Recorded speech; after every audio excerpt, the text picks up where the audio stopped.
Buenas tardes, alumnos. Hoy vamos a hacer una clase de valoración nutricional.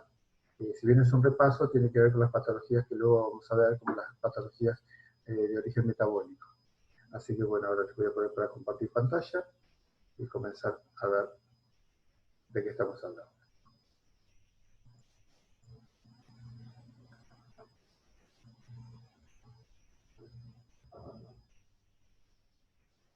Bueno, comencemos. Valoración nutricional. Vamos a hablar un poquito de qué es la nutrición. La nutrición es un componente básico de la salud y es indispensable para el crecimiento y el desarrollo normales, para mantener y reparar los tejidos, el metabolismo y la función de los órganos. El cuerpo humano necesita un suministro adecuado de nutrientes para el funcionamiento óptimo de las células. Para hablar de nutrición tenemos que saber lo que es un nutriente. El organismo requiere combustible que proporciona energía para el metabolismo celular, así como para la reparación, funcionamiento orgánico, crecimiento y movimiento corporal. Para todo eso necesitamos nuestro combustible, que son los nutrientes. El requerimiento energético de una persona en reposo se conoce como tasa metabólica basal.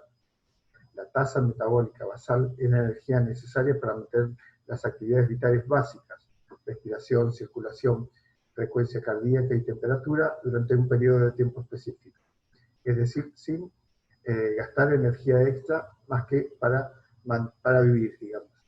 Mantener la respiración, la circulación, nuestra frecuencia cardíaca y la temperatura. Hay factores como la edad, la masa corporal, el sexo, la fiebre, el ayuno, la menstruación, la enfermedad, la lesión, la infección, el nivel de actividad o la función tiroidea que afectan las necesidades de energía. El gasto energético en reposo es la energía necesaria para que un individuo pueda mantener todas sus funciones y actividades funcionales en reposo. Entre los factores que afectan el metabolismo se incluyen la enfermedad de embarazo, lactancia y el grado de actividad. Cuando los requerimientos calóricos son completamente cubiertos por la ingesta de kilocalorías, el peso no cambia. Cuando las kilocalorías ingeridas superan las demandas de energía, aumenta el peso de la persona. Si las kilocalorías ingeridas no cubren los requerimientos calóricos, la persona pierde peso. ¿Qué es un nutriente? Bueno, los nutrientes son elementos necesarios para los procesos y las funciones corporales.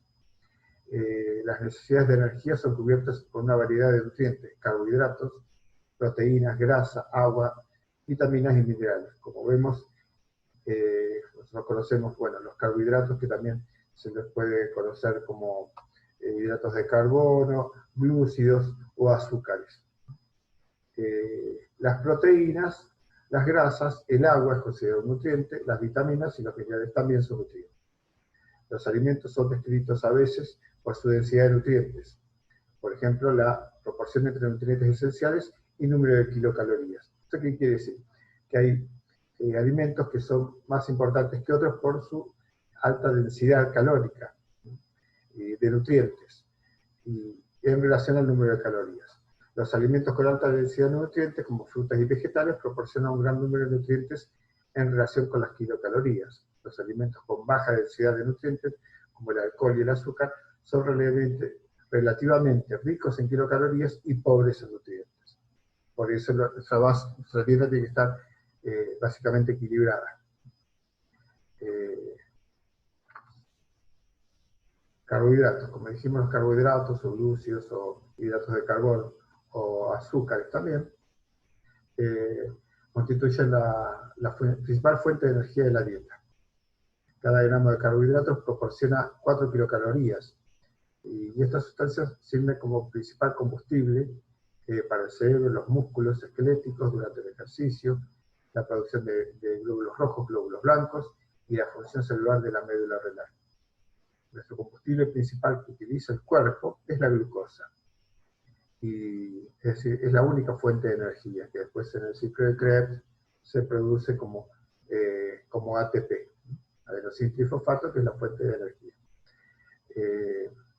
Como dijimos, es la glucosa. Eso quiere decir que el cuerpo, toda sustancia, va a tratar de transformarla en glucosa, ya sea para utilizarla o para almacenarla. Los carbohidratos son la fuente de glucosa. Los carbohidratos se obtienen principalmente de alimentos vegetales, excepto la lactosa, que es el azúcar de la leche. Los carbohidratos se clasifican en función del número de unidades de carbohidrato o sacáridos. Es decir, si tienen un solo azúcar, se llama monosacáridos, como la glucosa, o dextrosa, o la fructosa. No pueden ser descompuestos en unidades de carbohidratos más básicas, es decir, son indivisibles. Ya algunos contienen más de un azúcar, entonces se llaman disacáridos. Entre ellos la sacarosa, la lactosa y la maltosa, que componen de 2 monosacáridos y agua. Tanto los monosacáridos como los disacáridos se clasifican como carbohidratos simples y se encuentran sobre todo en los azúcares. Azúcar común de mesa, la miel, azúcar de las frutas.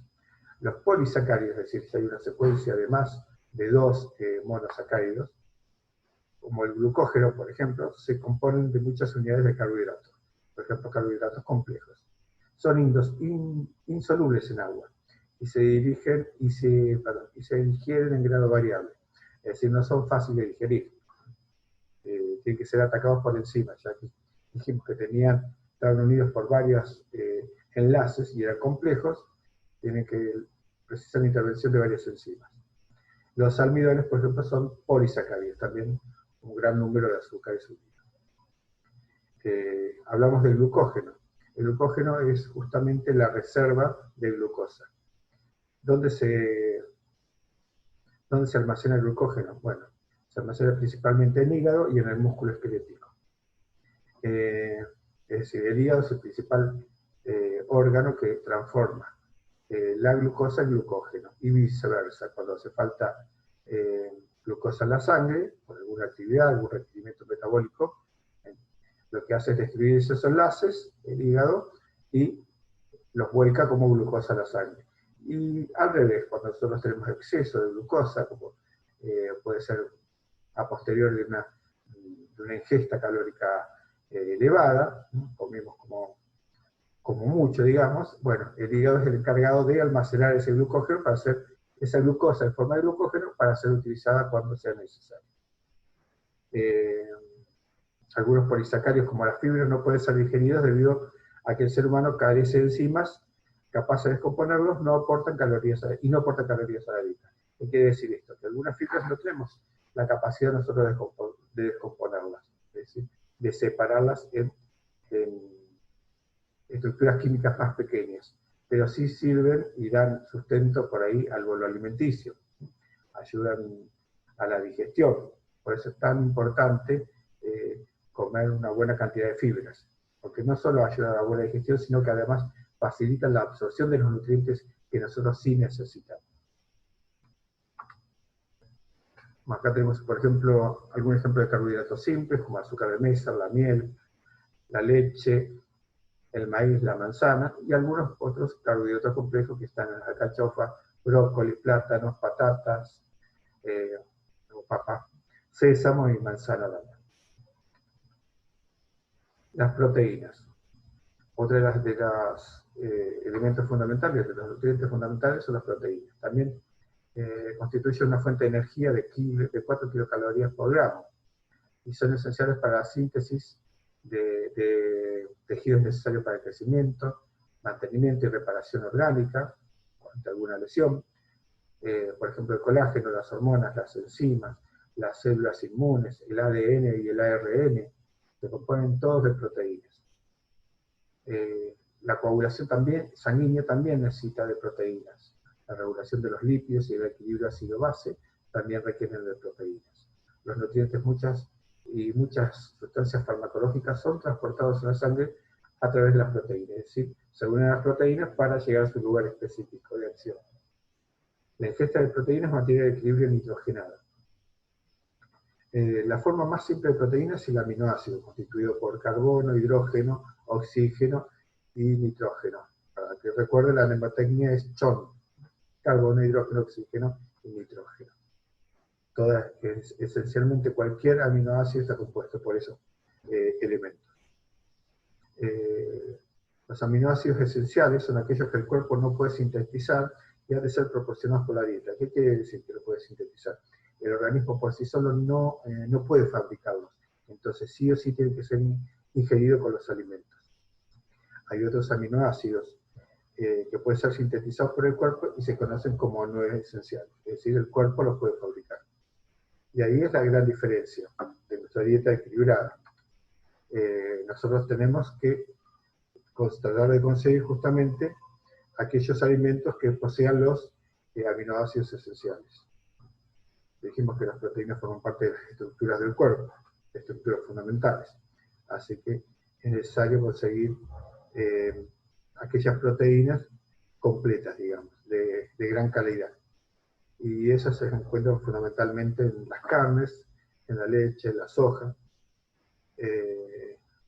donde tienen los 10 aminoácidos esenciales, fundamentales para el organismo.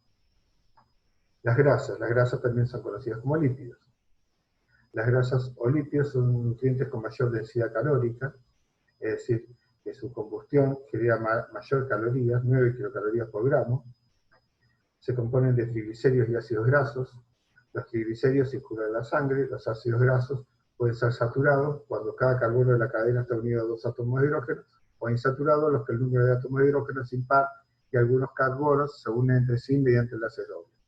Esto es más que nada bioquímica, pero bueno, lo fundamental es que sepan que está compuesto por triglicéridos y ácidos grasos.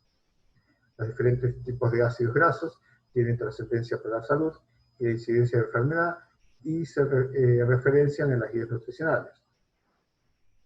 Muchos hemos sentido hablar de los que son los ácidos grasos buenos y los ácidos grasos malos, ¿no? Los que vienen del reino vegetal son los buenos y los que vienen del reino animal son los que mayor problemas ocasionan en la salud. Los ácidos grasos también se clasifican como esenciales o no esenciales. El ácido linoleico es un ácido insaturado, es el único ácido graso esencial para los humanos. Después hay 2 ácidos grasos más que son el linolénico y el araquidónico, pero que no son esenciales. ¿Qué quiere decir? Que se obtienen a partir del ácido linoleico. Se producen deficiencias cuando la ingesta de grasas cae al menos un 10% de la nutrición diaria. Eso quiere decir que la grasa es importante. La mayoría de las grasas animales contienen proporciones altas de ácidos grasos saturados, mientras que las grasas vegetales contienen cantidades mayores de ácidos grasos insaturados y poliinsaturados. Ahí veíamos diferencia entre grasa buena y grasa mala. El agua, dijimos, el agua es considerado un nutriente. Es un complemento crítico del organismo, puesto en función celular, puesto que la función celular requiere un medio ambiente líquido. Cada reacción química, cada procedimiento que revisa el cuerpo humano, siempre está en un medio acuoso. El agua constituye el 60% al 70% del peso corporal total. Después van a ver ustedes lo que es distribución del líquido corporal, pero sepan que el ser humano es un 60-70% de su peso corporal en agua. Esto disminuye con la edad, es decir, a medida que nos ponemos más viejos, vamos teniendo menos agua en el cuerpo. El porcentaje de agua es mayor en las personas delgadas que las obesas, debido a que el músculo contiene más agua que cualquier otro tejido del organismo, excepto la sangre. Los lactantes tienen mayor proporción de agua en relación a los mayores, y los ancianos, como dijimos, son un grupo de edad con menor proporción de agua. Sin agua, una persona no puede sobrevivir más allá de pocos días. Las necesidades de líquidos se cubren mediante la ingesta de líquidos y de alimentos sólidos con un contenido alto de agua, como frutas y verduras frescas. El agua se produce también durante la digestión. Durante la digestión se produce en forma endógena aproximadamente 8 litros de agua, así que imagínense lo importante que es el proceso digestivo, ¿no? En el individuo sano, la ingesta de líquidos procedentes de todas las fuentes es igual a la pérdida a través de la secreción, la respiración y la sudoración. ¿Esto qué quiere decir? Que hay un equilibrio entre lo que ingresa al organismo y lo que excretamos. Eso es importante saberlo porque ustedes el día de mañana van a tener que hacer un balance hídrico, es el balance de líquidos y electrolitos. Y esa relación tiene que mantenerse justamente en forma balanceada, es decir, que se pierda tanto el líquido como el que ingresa y viceversa. El agua produce también, dijimos, durante la digestión. Una persona enferma puede experimentar un aumento de las necesidades de líquidos, por ejemplo, en caso de fiebre, diarrea. Por el contrario, una persona enferma también puede tener menos capacidad para excretar líquidos y retenerlos, en caso de enfermedad cardiopulmonar o renal, por lo que quizás sea necesario restringir la ingesta de líquidos. Las vitaminas. Las vitaminas son otros nutrientes esenciales. Son sustancias orgánicas presentes en pequeñas cantidades en los alimentos y esenciales para el metabolismo normal. Las vitaminas son sustancias químicas usadas como catalizadores en las reacciones químicas. ¿Qué quiere decir catalizadores? Que justamente lo que hacen es acelerar la reacción química, o intervienen de forma tal que sin su presencia no podría realizarse esa reacción química. Algunas vitaminas tienen papel antioxidante, por ejemplo la vitamina E. Estas vitaminas neutralizan las sustancias llamadas radicales libres, que producen daño oxidativo a las células y los tejidos del cuerpo. Justamente aquellos radicales libres son los que se encargan del envejecimiento de las personas. Entonces, muchas personas toman grandes proporciones de vitamina E con el tema con el propósito justamente de retardar el envejecimiento. Los investigadores piensan que el daño oxidativo aumenta el riesgo de varios cánceres para las personas.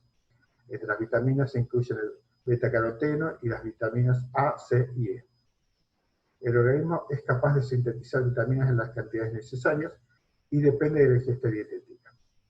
El contenido de vitaminas suele ser más alto en los alimentos frescos, que se usan con rapidez después de una exposición mínima al calor, el aire o el agua. Las vitaminas se clasifican como liposolubles o hidrosolubles. ¿Qué quiere decir esto? Que justamente la mayor proporción de vitaminas lo dan aquellos vegetales que no están cocidos o poco cocidos, donde se preserva más la vitamina y no se desnaturaliza. Dijimos que las vitaminas pueden ser divididas en liposolubles, son por ejemplo la A, la D, la E y la K. Se almacenan en compartimentos grasos del organismo. A excepción de la vitamina D, esta vitamina se obtiene a través de los alimentos. La vitamina D, como muchos ya saben, se obtiene a través de la exposición solar, donde el sol transforma un precursor químico, que es 1,25 de hidroxicalciferol, en vitamina D. Importante no es el nombre, sino que saber que sin la exposición del sol, la vitamina D no se puede sintetizar, no se puede crear, y sin ella tampoco la absorción de calcio que es tan necesario para la formación de huesos. Vitaminas hidrosolubles, la vitamina C y el complejo B, incluye 8 vitaminas del complejo B. Estas vitaminas no pueden ser almacenadas por el organismo y deben ser suministradas con la ingesta diaria de los alimentos. Son de fácil absorción en el tracto digestivo, aunque las vitaminas hidrosolubles no se almacenan, a pesar de todo pueden producir toxicidad. Vamos a ver ahora los minerales. Los minerales también son nutrientes, son elementos inorgánicos esenciales para el cuerpo como catalizadores de las reacciones químicas. Como dijimos que las vitaminas intervenían en reacciones químicas, los minerales también. Muchas veces se llaman cofactores, pero bueno, sepan que intervienen para que se produzca una reacción química. Los minerales se clasifican como macrominerales, aquellos grandes, cuando el requerimiento diario es de 100 miligramos o más, y oligoelementos, aquellos pequeños, se necesitan en pequeñas cantidades, cuando se necesitan menos de 100 miligramos diarios. Los macrominerales ayudan a equilibrar el pH del cuerpo.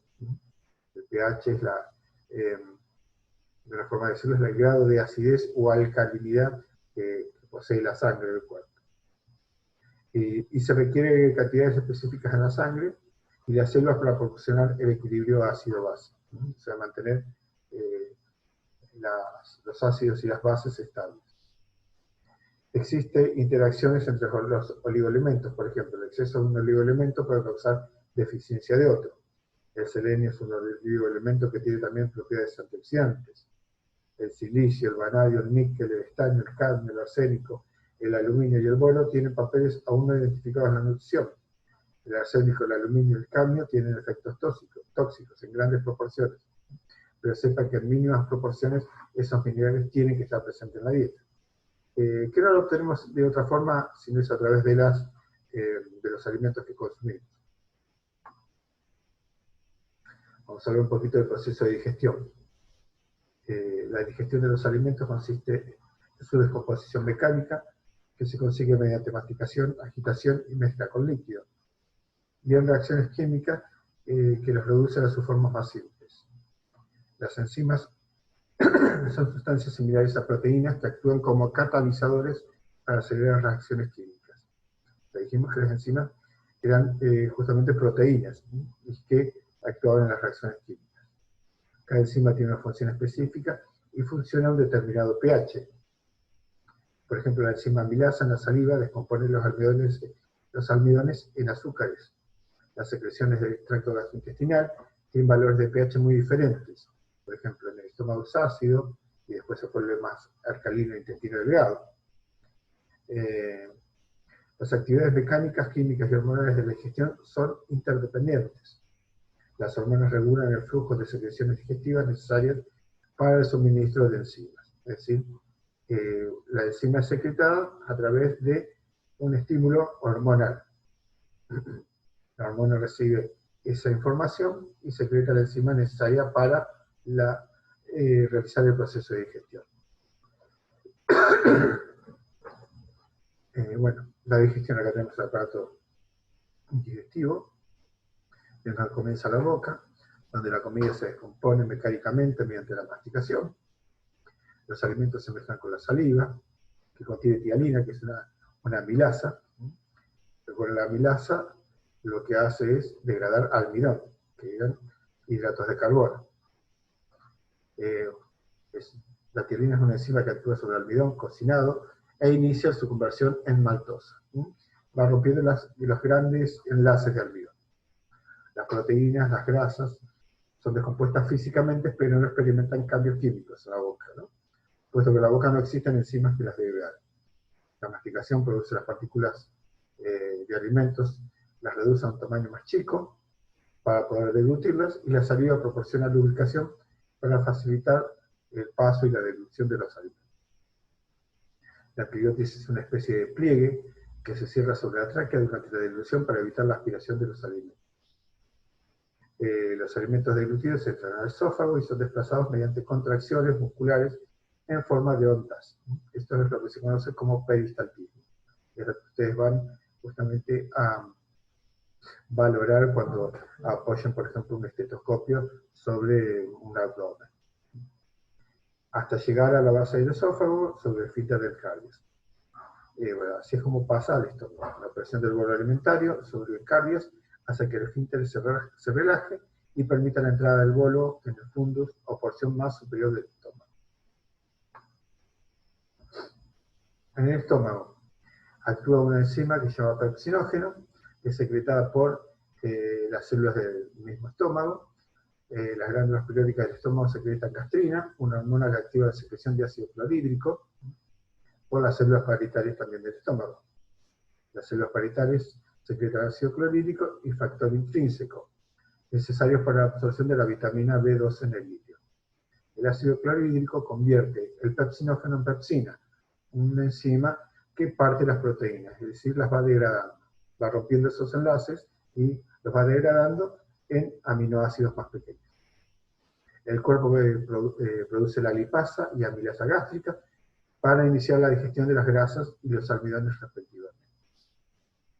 El tapizado del estómago está protegido frente a la autodigestión por una capa gruesa de moco.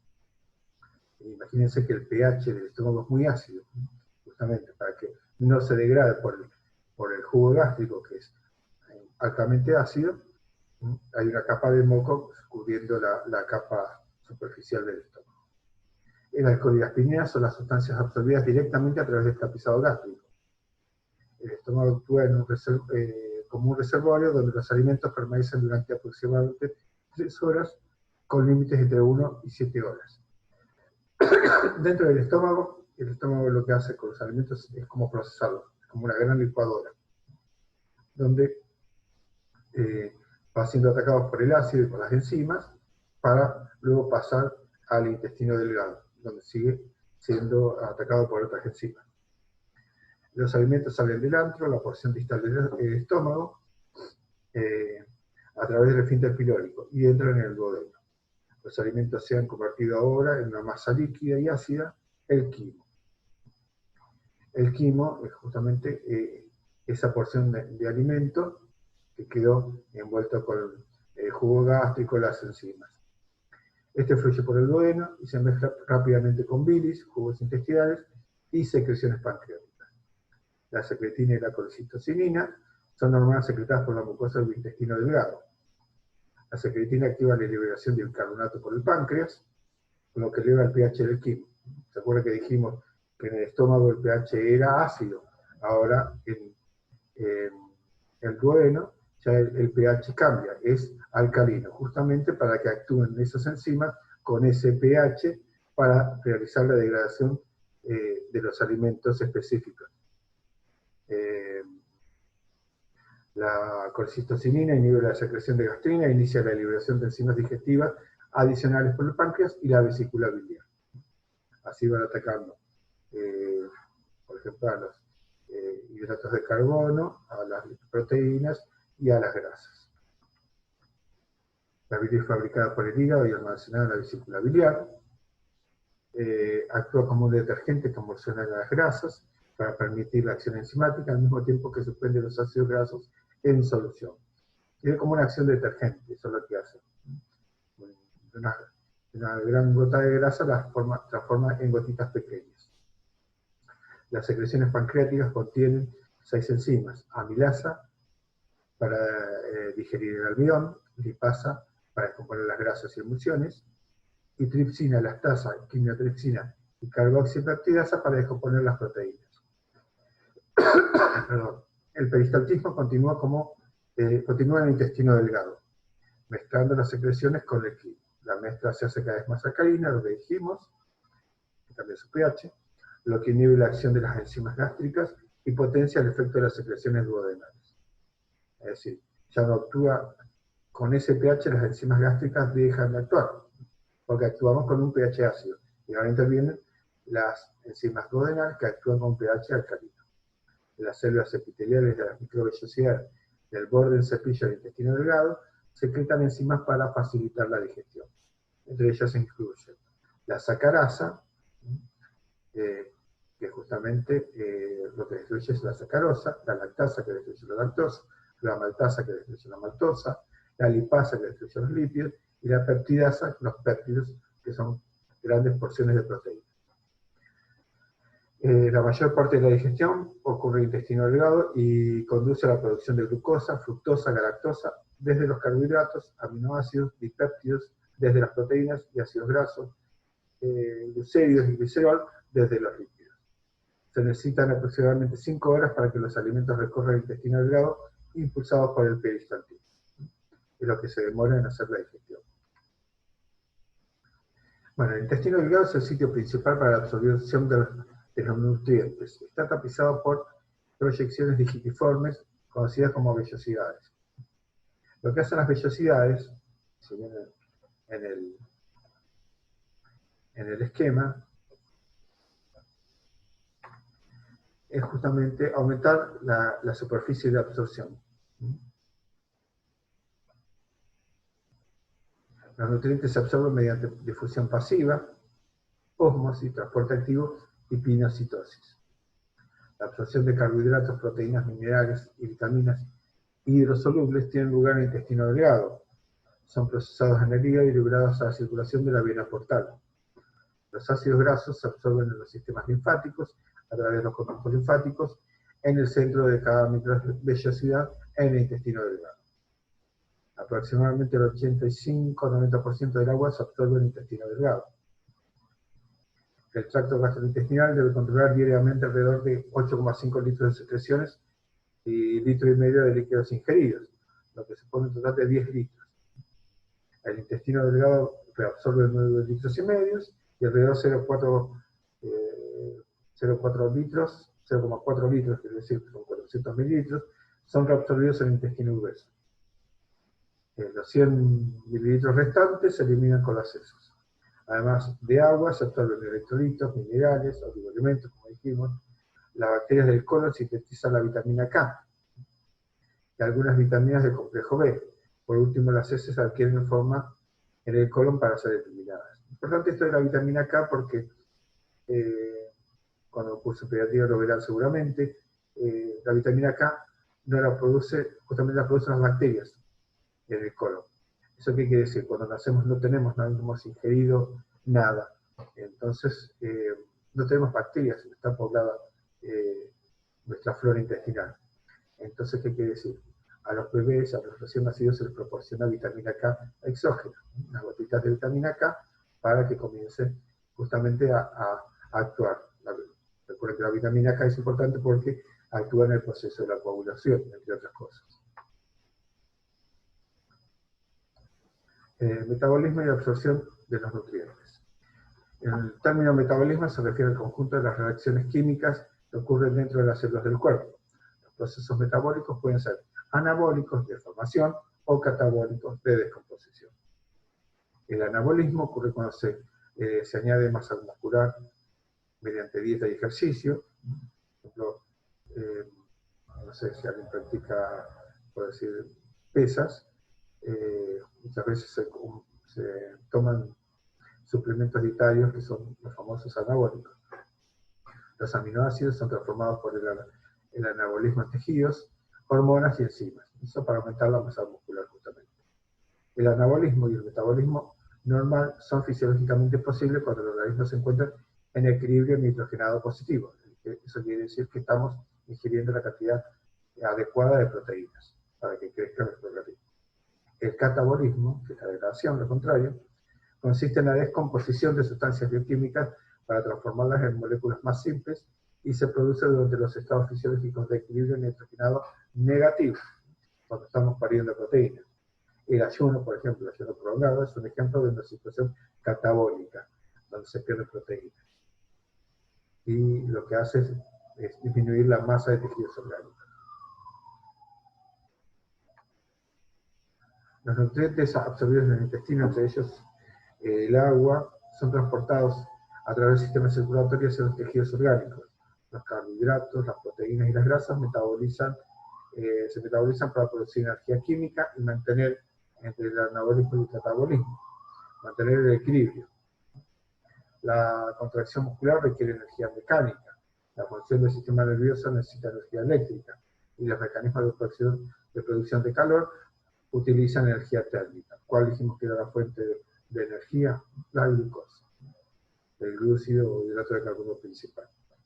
La principal forma de energía de reserva es la grasa, almacenada como tejido adiposo. Las proteínas se almacenan en la masa muscular. El metabolismo de los nutrientes consiste en tres procesos principales: catabolismo del glucógeno en glucosa, dióxido de carbono y agua. ¿Eso qué quiere decir? Que se está degradando el glucógeno. Recuerdan que el glucógeno se almacenaba en hígado y músculo. Lo degrada en glucosa cuando se necesita. A ese proceso se llama glucógenolisis. Es la degradación del glucógeno. Anabolismo de glucosa en glucógeno para almacenamiento, glucogénesis, es decir, se almacena la glucosa en forma de glucógeno en hígado y en músculo, y ese proceso se llama como glucogénesis, formación de glucógeno. Catabolismo de los aminoácidos y el glicerol en glucosa para obtener energía, gluconeogénesis. ¿Qué quiere decir gluconeogénesis? La formación de glucosa a partir de otras sustancias que no son hidratos de carbono, ¿no? O sea proteínas o grasas. La eliminación. El quimo es desplazado mediante acción peristáltica a través de la válvula ileocecal hacia el intestino grueso, donde se convierte en heces. Conforme las heces avanzan hacia el recto, la mucosa absorbe agua, el resto de las aguas se absorbía a nivel del intestino grueso, para dar forma a las heces. Cuanto más tiempo permanece el material del intestino grueso, más agua se absorbe, por lo que las heces adquieren firmeza. El ejercicio y la fibra estimulan el peristaltismo, y el agua mantiene la consistencia normal de las heces. Las heces contienen celulosas, sustancias no digeribles, como fibras, por ejemplo, células epiteliales escamadas del tracto gastrointestinal, secreciones digestivas, agua y microorganismos. Factores que influyen en la nutrición, factores y factores medioambientales. Los factores medioambientales fuera de control de los individuos contribuyen al desarrollo de la obesidad.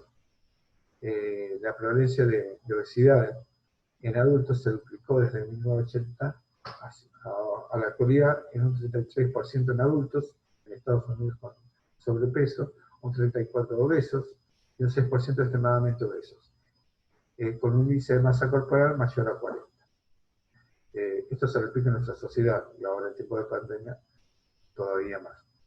Los posibles factores que contribuyen a esa obesidad incluyen el estilo de vida sedentario, los horarios laborales, las elecciones inadecuadas a la hora de comer frecuentemente, relacionados con incremento de veces que se come fuera de casa o que se come comida rápida. La probabilidad de comer en forma sana y participar en ejercicio o actividad física para una vida sana se ve limitada por factores medioambientales. No es tan sencillo llevar una vida sana.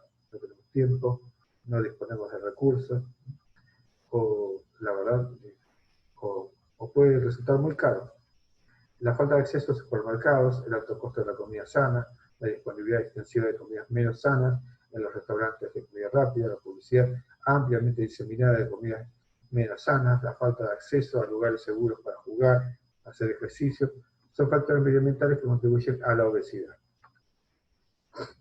Ahora vamos a ver las leyes de Escudero. Si bien es un tema que lo van a ver seguramente en nutrición y dietética, quería comentárselo. Son 4 leyes muy sencillas, pero es fundamental a la hora de valorar lo que come un paciente y lo que debe comer y cómo es su alimentación. Sobre todo, por ejemplo, en sana. Nosotros vemos que la comida no tiene los caracteres organolépticos que debiera tener. Bueno, ¿qué habla de la ley de Escudero? Primero, la ley de calidad. ¿Qué dice? Que es fundamental la variedad en cuanto a la calidad de los distintos nutrientes. Necesitamos todos los nutrientes mínimos. Si no se cumplen, tenemos una nutrición carente. Si se cumple, tenemos una nutrición completa. Es decir, es bueno tener una dieta variada y de calidad. Cantidad. La ley de cantidad. Comer lo suficiente en cuanto a nutrientes y calorías. La podemos clasificar en deficiente o excesiva. Lo importante de la cantidad, no comer más de lo que necesitamos. Ley de armonía, es fundamental el equilibrio. Los componentes de la alimentación deben tener proporcionalidad entre los hidratos de carbono, proteínas y grasas. De lo contrario, se dice que es disarmónica. Eso quiere decir que debemos comer cierta cantidad de hidratos de carbono, de proteínas y de grasas. Y ley de adecuación, la más importante de todas, debe adecuarse a los gustos, hábitos, condiciones culturales y económicas, debe aplicarse en todo momento biológico, en enfermedad o en salud. ¿Por qué es importante? Porque muchas veces vamos a encontrarnos en las salas con pacientes que no comen carne, que son vegetarianos, que por cuestiones religiosas, por ejemplo, no comen ciertos alimentos, por ejemplo, comida kosher, o pacientes que tienen por alguna enfermedad, por decir la celiaquía, no pueden comer alimentos que contengan gluten. Entonces, todas esas cosas hay que tratar de adecuarlas al paciente, a cada uno de los pacientes. La enfermería justamente quien se encarga es el nexo con el servicio de nutrición. Entonces, somos nosotros quien tiene que velar porque la dieta contenga por lo menos estas 4 leyes mínimamente. Calidad, cantidad, armonía y adecuación. Bueno, ahora vamos a lo que es la valoración nutricional propiamente dicha. Bueno, la valoración nutricional permite valorar el estado de nutrición, los requerimientos nutricionales, predecir el riesgo de padecer enfermedades por alteraciones de estado nutricional y evaluar la eficacia de una determinada terapia nutricional. Se han de seguir las siguientes etapas. Primero, una historia clínica con valoración nutricional. Segundo, una exploración física con antropometría. Tercero, pruebas complementarias. Y cuarto, técnicas de la valoración de la composición corporal. Comenzamos con el punto 1, una historia clínica con valoración nutricional. vamos a hacer una anamnesis con los antecedentes del paciente o del sujeto de atención, antecedentes personales. Vamos a preguntar si tiene enfermedades o lesiones agudas que dificulten la digestión, la absorción o utilización de los nutrientes, enfermedades inflamatorias crónicas, intestinal, insuficiencia pancreática, enfermedad celíaca, cirugía gástrica, alergias a alimentos, síndrome de intestino corto, o sea, toda aquella patología o antecedente personal que pueda afectar nuestra valoración y su dieta, ¿no? Enfermedades crónicas como cirrosis, diabetes, tirosis, hipertensión, cardiopatías, EPOC, insuficiencia renal, procesos que supongan un aumento de las demandas metabólicas, cirugías, cáncer, traumatismos, quemaduras, o procesos que incrementen las pérdidas de nutrientes, como la diarrea, los vómitos y las fístulas. Seguimos con los antecedentes familiares, es importante, porque muchas veces sabemos que en estos antecedentes hay un componente hereditario.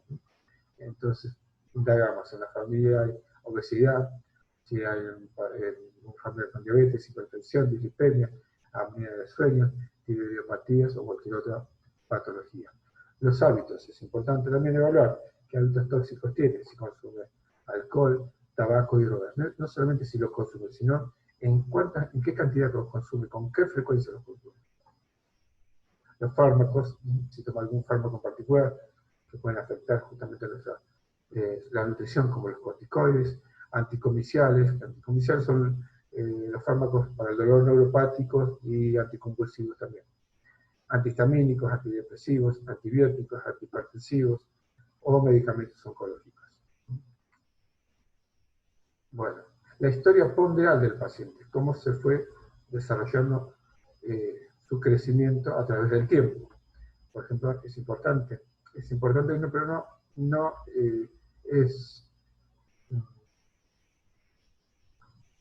no es condición necesaria saberlo, sino es importante hacer la historia clínica del paciente.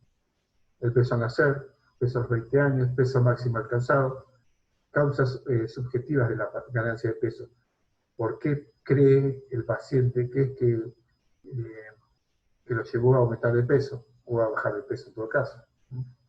Si ha hecho algún régimen para adelgazar, qué hábitos alimenticios y comportamientos con las comidas tienen, si come todo, si come absolutamente todo, si come una dieta variada, o si termina todo lo que hay en el plato, cuántas veces, con qué frecuencia come al día, la distribución de los alimentos, sin indagar el peso actual, eso sí es importante, y si no lo saben, pesar al paciente. En todas las salas hay balanza para pesar al paciente. A las mujeres preguntar el número de embarazos, abortos e hijos, peso máximo de los hijos al nacimiento, ganancia de peso del embarazo y posparto, presencia de diabetes gestacional o menopausia también. Exploración física con antropometría. Vamos a hacer el examen físico, viendo signos de pérdida muscular, viendo el estado del cabello, la piel, los ojos, la boca, cada parte del cuerpo que puede indicar algún problema nutricional. Parámetros antropométricos, vamos a tomar el peso, es una medida de evaluación nutricional más empleada, como dijimos, hay que pesar al paciente. La talla, medida la altura del sujeto, se revisa el pie con la mirada horizontal y con un tallímetro. Siempre el paciente tiene que estar de pie bien derecha y el tallímetro se coloca justamente sobre el ángulo superior de la cabeza. Es necesario pues, justamente para determinar el índice de masa corporal. El índice de masa corporal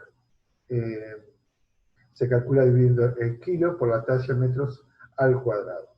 Es el índice de masa corporal es igual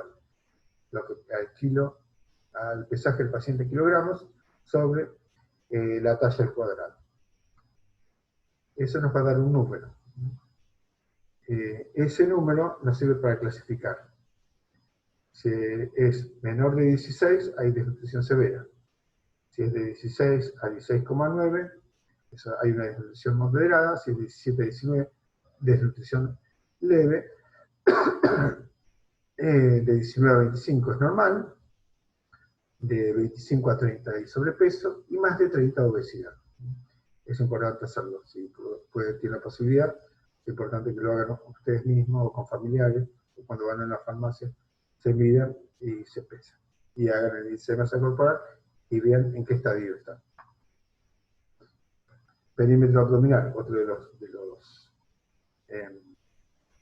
las formas importantes de calcular el estado nutricional. El perímetro abdominal elevado es un factor de riesgo importante. Está relacionado sobre todo con enfermedades cardiovasculares. La medición se realiza de pie, en la expiración y a la altura del ombligo. Como en el dibujito, ¿ven? El hombre se está midiendo a la altura del ombligo. En la mujer el perímetro abdominal debe ser inferior a 88 en caso de que haya embarazo. En el hombre no debe sobrepasar los 102 centímetros. Perímetro abdominal y patologías asociadas son la diabetes tipo 2, hipercolesterolemia, hipertrigliceridemia, hipertensión, infarto agudo de miocardio y cáncer. Entonces, es otra buena método para ver el estado nutricional. Pueden hacerlo con ustedes o con sus familiares dentro de su propia casa. Tienen una práctica pequeña más para ir decirlo. Y tenemos pues una evaluación global subjetiva. Esto determina a grandes rasgos el estado nutricional del paciente. Así vemos que los que caen en la columna A, son los que poseen un buen estado nutricional. Los B, una malnutrición moderada o riesgo de malnutrición, y los C, una malnutrición grave. Y ahora vamos viendo. Los normales no deben tener una pérdida de peso menor al 5%, la alimentación normal, no hay impedimentos para la ingesta, no hay deterioro de la actividad, edad hasta 65 años, no tiene úlceras por presión, no presentó fiebres, no ingiere corticoides, no hay tratamiento antineoplásico, no hay pérdida adiposa, no hay pérdida muscular, ni enfermedades como ascitis, edemas. La albúmina es mayor a 3.5 y la prealbúmina tras el tratamiento mayor a 18. Y en el B, bueno, van aumentando estas cantidades. Así es como nosotros podemos determinar el estado nutricional. Lo dividimos en buen estado, malnutrición moderada y malnutrición grave. Pruebas complementarias. Algunas pruebas complementarias que se utilizan son laboratorio, fundamentalmente albúmina. El valor normal es de 3,4, así como 0,4 miligramos por decilitro. Los niveles por debajo de lo normal pueden ser signos de enfermedades renales, enfermedad hepática como hepatitis o cirrosis, que pueden causar ascitis. Ascitis es la acumulación de líquido en el abdomen justamente por deficiencia de esta proteína. La albúmina es una proteína que genera justamente una gran presión coriosmótica. ¿Qué quiere decir? Que donde está la albúmina está el agua. Si hay falta de albúmina, el agua se va hacia otros espacios, como puede ser el abdomen. Por eso los pacientes con cirrosis, hepatitis, suelen tener un abdomen pronunciado justamente por la ascitis. Su aumento se puede deber a deshidratación, dieta rica en proteínas o torniquetes puestos por mucho tiempo para obtener muestras de sangre. Entonces también hay que tratar de que si nosotros vamos a realizar un procedimiento como una extracción de sangre o coloración de vía, no mantener el torniquete por mucho tiempo porque justamente altera los valores de laboratorio. Proteínas totales, valor normal de 6 a 8,3 miligramos por decilitro y transferrina de 20 a 50%. Estas son algunas pruebas complementarias. ¿Qué quiere decir? Son pruebas que no son habituales, sino justamente para determinar alguna enfermedad nutricional específica. Y hay algunas técnicas de valoración de la composición corporal que tampoco son regulares, son sofisticadas y utilizadas solo en algunos casos para determinar alguna enfermedad rara o específica de orden nutricional. Son más sofisticados y precisos para estudiar los comportamientos corporales, por ejemplo la densitometría, dilución isotópica, análisis de elevación de neutrones, tomografía axial computarizada ecografía y radioabsorciometría de doble energía. En otras palabras, algunas medidas difíciles, pero bueno, no son de uso habitual. Ahora vemos algunos trastornos nutricionales. Malnutrición. La malnutrición es la consecuencia de no cumplir con una dieta equilibrada en calidad y cantidad. La malnutrición puede ser por exceso o por defecto. Por defecto es la desnutrición. Resulta el consumo inadecuado, pobre absorción o pérdida excesiva de nutrientes, y la sobrenutrición, consumo excesivo de nutrientes, de alimentos en general o de nutrientes específicos. Causas de malnutrición. Una de ellas es la pobreza. ¿Por qué la pobreza? Porque uno puede comer en cantidad suficiente, pero no en calidad. Es decir, dijimos que la sobrenutrición, por ejemplo, puede estar dada por el alto consumo de harinas y déficit, por ejemplo, de otros nutrientes como por ejemplo la carne. Enfermedades digestivas, mala absorción, enfermedades neurológicas como la demencia, o psiquiátricas, la depresión, la anorexia, la bulimia nerviosa, son patologías que también causan malnutrición. El alcoholismo causa malnutrición, y la adicción a otras drogas también, consumo excesivo de azúcar y grasa, y el procesamiento industrial de los alimentos. Siempre decimos que no es bueno comer alimentos industrializados. Otra de los problemas, la obesidad, es una de las malnutrición. Enfermedad crónica de origen multifactorial, que se caracteriza por la acumulación excesiva de grasa o hipertrofia general del tejido adiposo en el cuerpo. Su prevalencia está aumentando. La OMS considera que la obesidad ha alcanzado proporciones epidémicas a nivel mundial y cada año mueren como mínimo 2,6 millones de personas a causa de la obesidad o sobrepeso. Comorbilidad en obesidad. La obesidad en sí, porque no se presenta sola, sino que hay otras patologías asociadas. El riesgo de complicaciones y mortalidad precoz está directamente relacionado con la clase de obesidad, según el índice de masa corporal. Por eso dijimos que es importante medir el índice de masa corporal y clasificarlo. El riesgo ha sido clasificado de la siguiente manera. Ahí vemos un cuadro, clasificación de sobrepeso y obesidad por el índice de masa corporal, circunferencia abdominal y riesgo de enfermedad asociada. Tenemos bajo peso, en el 18, normal, el 18,5 a 24,9, sobrepeso 25 a 29,9, obesidad de 30 a 34,9, obesidad tipo 2, ya sería el 35 a 39,9, y obesidad extremadamente alta, grado 3, mayor a 40. Y ahí vemos los riesgos de enfermedad. Vemos también la circunferencia abdominal. Hombres con menor a 102 y mayor a 102. Mujeres menor a 88 y mayor a 88 centímetros. Como se va incrementando y donde el riesgo pasa de ser alto a muy alto o extremadamente alto. Las enfermedades asociadas a la obesidad son enfermedad cardiovascular, hipertensión, diabetes tipo 2. O sea, es importante conocer justamente aquellas enfermedades que se asocian a la obesidad, como para tener un control de la misma. Las causas, ¿cuáles son las causas? El estilo de vida fundamentalmente, los hábitos alimenticios y el sedentarismo. Sabemos que hay un componente genético también, metabólico, neuroendocrinos, psicológicos, socioculturales y medicamentosos. En la mayoría de los casos el origen es multifactorial, es decir, que no se debe a un solo factor, pero el sedentarismo es la principal causa, es lo que justamente hace la diferencia. Según su causa puede ser exógena, por exceso de alimentación y sedentarismo, o endógena relacionada con problemas metabólicos. Según la distribución de grasa corporal, como puede ser androide, tiene la forma del hombre, aquí el hombre tiene la forma más de manzana, la mujer de pera. Eso es donde se distribuye la grasa corporal.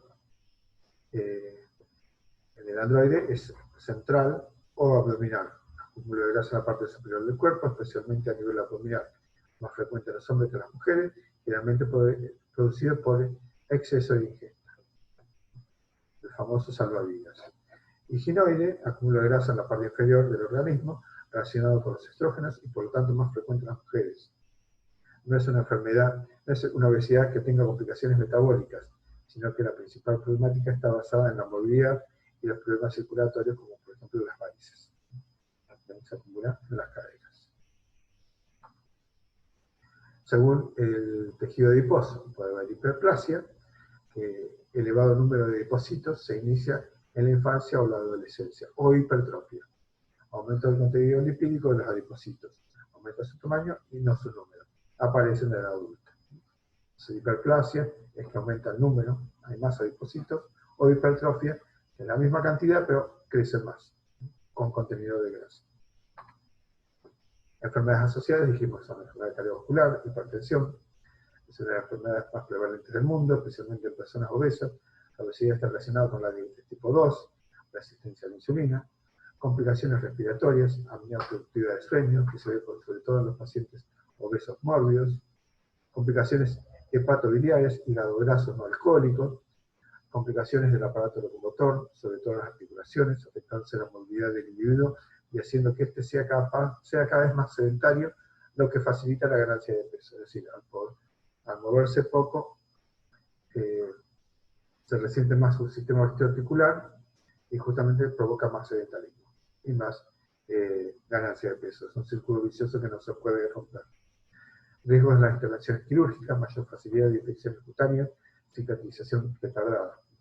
Una de las mayores complicaciones de la cirugía son las licencias, las evisceraciones, donde no cicatriza bien justamente por el grado de obesidad.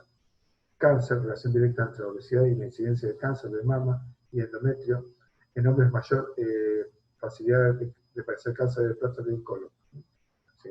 El cáncer también está asociado a las grandes acumulaciones de lípidos. Y problemas psicológicos y sociales. Ahora pasamos al otro extremo. Desnutrición. Expresa todas las condiciones patológicas en las que existe un déficit de ingestión, absorción o aprovechamiento de los nutrientes, o de una situación de consumo o pérdidas exageradas de calorías.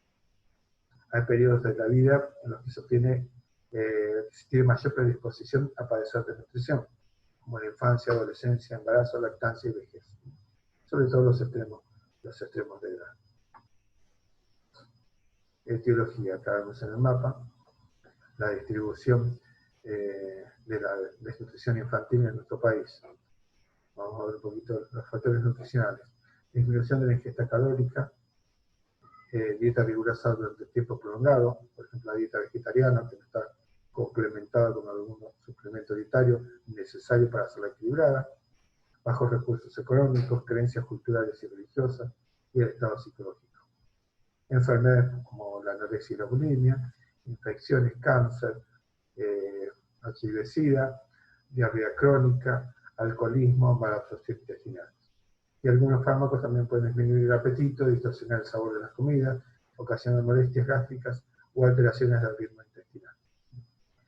Vemos en la población argentina, las provincias en rojo son las más afectadas. Hablamos Salta, Formosa, Chaco, Corrientes, después las que siguen Salta, Tucumán, Santiago del Estero, y por último las menos afectadas, el litoral Misiones, Catamarca, Santa Fe y todo el conurbano, el AMBA, la capital centro metropolitana. Estas bibliografías de un tiempo, ahora con el tema de pandemia, esto se lo ha grabado todavía más. Signos y síntomas.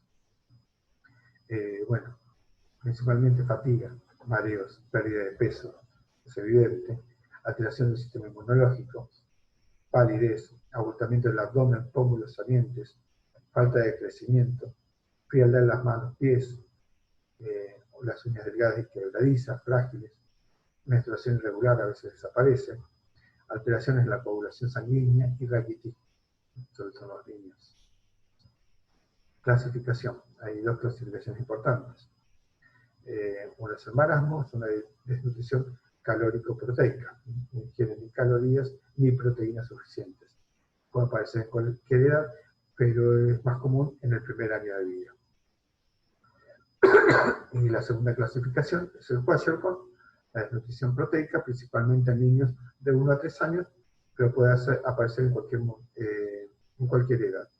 Estos niños con el abdomen pronunciado es característico de justamente lo que decíamos, la deficiencia de proteínas. ¿Se acuerdan que hablamos de una proteína importante como la albúmina? Que donde estaba la albúmina debería estar en el espacio intravascular para retener líquido. No hay albúmina para retener ese líquido y se acumula en el abdomen, como en el caso de estos pequeños característicos que se ven lamentablemente todavía en nuestro país. Bueno, eso es todo con respecto a lo que es valoración nutricional. Si bien hay algún punto que no tuve en cuenta, como algunos parámetros antropométricos, como controlar el pliegue tricipital, por ejemplo, algunos pliegues, no son comúnmente usados, sino son usados para determinar alguna enfermedad específica o algunos consultorios de nutrología o nutrición. No es lo mismo, después, ahora vamos a ver la diferencia. Entonces yo creo que con esto pueden hacer una pequeña evaluación, si la pueden hacer con ustedes o con sus propios familiares. Tengan en cuenta lo que hablamos, la anamnesis con la historia clínica, la historia ponderal del paciente, y los estudios antropométricos, todo lo que fuimos viendo como para hacer una pequeña guía de valoración y aplicarla en ustedes y en sus propios familiares. Eso es todo, gracias.